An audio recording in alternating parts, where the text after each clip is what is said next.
The mop water was the same gray as the dawn, a murky swirl that reflected the weary lines of Frank's face.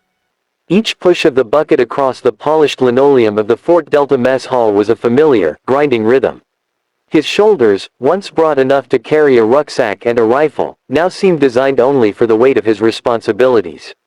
The scent of bleach and old grease was his world now, a far cry from the desert dust and cordite of a life he'd left behind. But it was a life that paid the bills, that kept a roof over his head and his 7-year-old daughter, Lily's.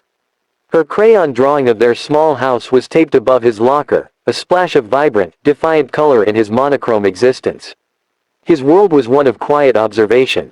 He knew the sounds of the bass like the cadence of his own heartbeat, the predacious roar of the F-16s at 0600, the stomp of boots in formation, the boisterous, often crude, chatter of the soldiers. He was a ghost in their midst, a man they looked through, his navy blue janitorial uniform rendering him invisible. He preferred it that way.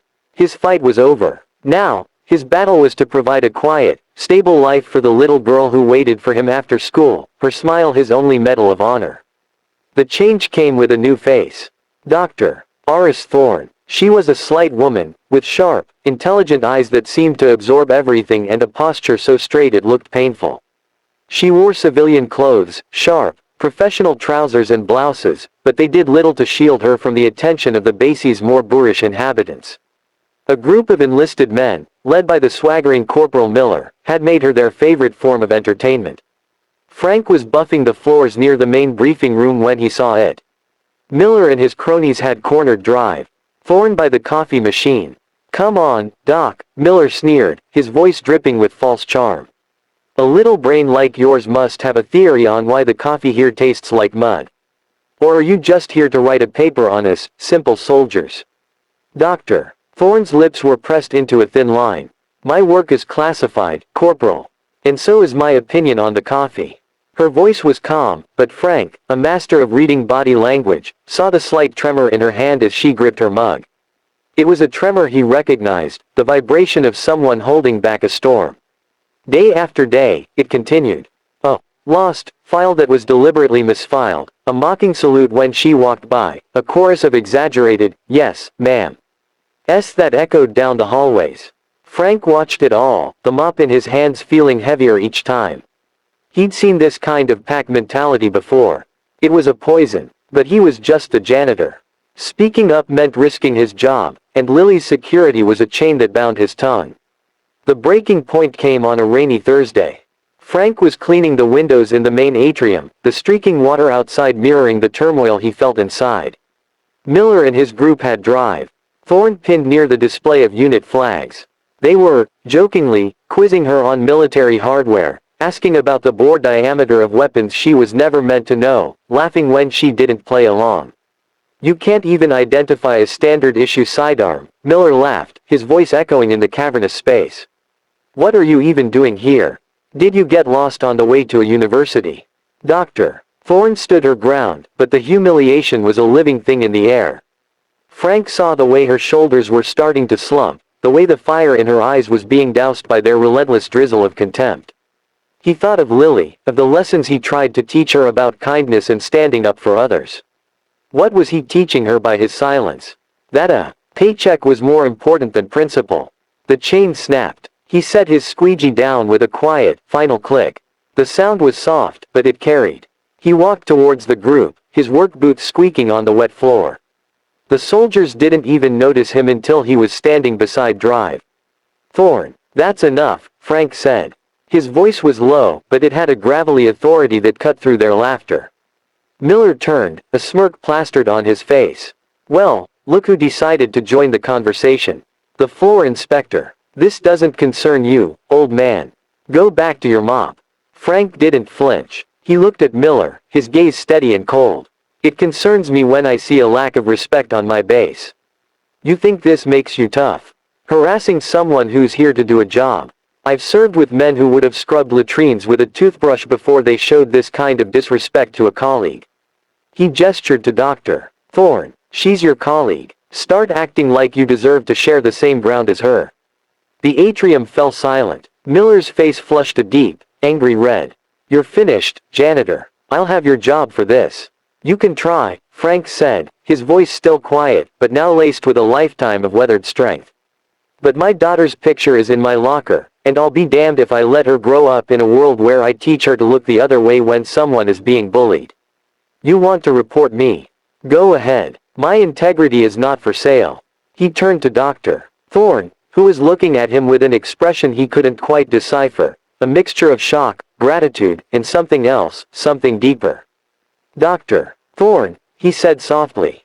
My apologies for the interruption. Can I escort you to your office? She simply nodded, and as Frank walked away with her, leaving a stunned silence in his wake, he felt a strange sense of peace. He had done the right thing. The consequences could come, but for the first time in years, he felt like the man he used to be. The consequences arrived the next morning.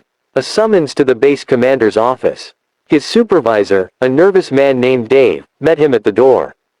Frank, I don't know what you did, but Miller filed a formal complaint. The commander himself is involved. This is bad. Frank walked into the commander's office, his head held high. He expected to see the stern face of Colonel Jones. Instead, he saw Dr. Aris Thorne, standing behind the commander's desk. And Colonel Jones was standing beside the desk, at attention. Frank, Colonel Jones began, his voice uncharacteristically formal. I'd like you to properly meet Admiral Aris Thorne. The word hung in the air. Admiral. Dr. Thorne, Admiral Thorne, smiled, a warm, genuine expression that transformed her face. At ease, Mr. Evans, she said. Please, sit. She waited until Frank, his mind reeling, had numbly taken a seat. I've been at Fort Delta for the past month conducting a clandestine efficiency and morale review of this command. My cover was necessary to see the true character of this institution, unfiltered by rank and privilege. Her gaze grew intense. And I saw a great deal. I saw cowardice, pettiness, and a profound lack of discipline. But yesterday, I also saw the highest form of courage I have witnessed in a very long time. She walked around the desk and stood before him. You defended a person you believed to be a powerless civilian, at great personal risk. You demonstrated more honor and leadership in that single moment than some officers do in their entire careers. Corporal Miller and his associates are being reassigned to a remote post for re-evaluation and disciplinary action. She paused, her eyes softening. And as for you, Frank, your service record from your time in the Army is impressive. We need leaders like you. Not just men who can give orders, but men who know what's right and are willing to fight for it, even when no one is watching. I am offering you a position as a civilian liaison and morale officer for Fort Delta, with a commensurate salary and the respect you have long deserved. Frank left the office in a daze. The world had tilted on its axis. That evening, he picked up Lily from school. As they drove to their small house, she chattered away from the backseat. Daddy, Sarah said her dad is a sergeant. What's a sergeant? Frank looked at her in the rearview mirror, at her bright, curious eyes. He thought of the janitor's uniform hanging in his closet, a skin he would soon shed. He thought of the future, suddenly bright with possibility. A sergeant is a leader, sweetheart, he said, his voice thick with emotion. But you know what's more important than any rank? It's the content of your character. It's about being kind, and brave, and always, always standing up for what's right, even when it's hard. Especially when it's hard. He pulled into their driveway, the crayon drawing in the window a beacon of home. He had gone to work that day a janitor, invisible and overlooked.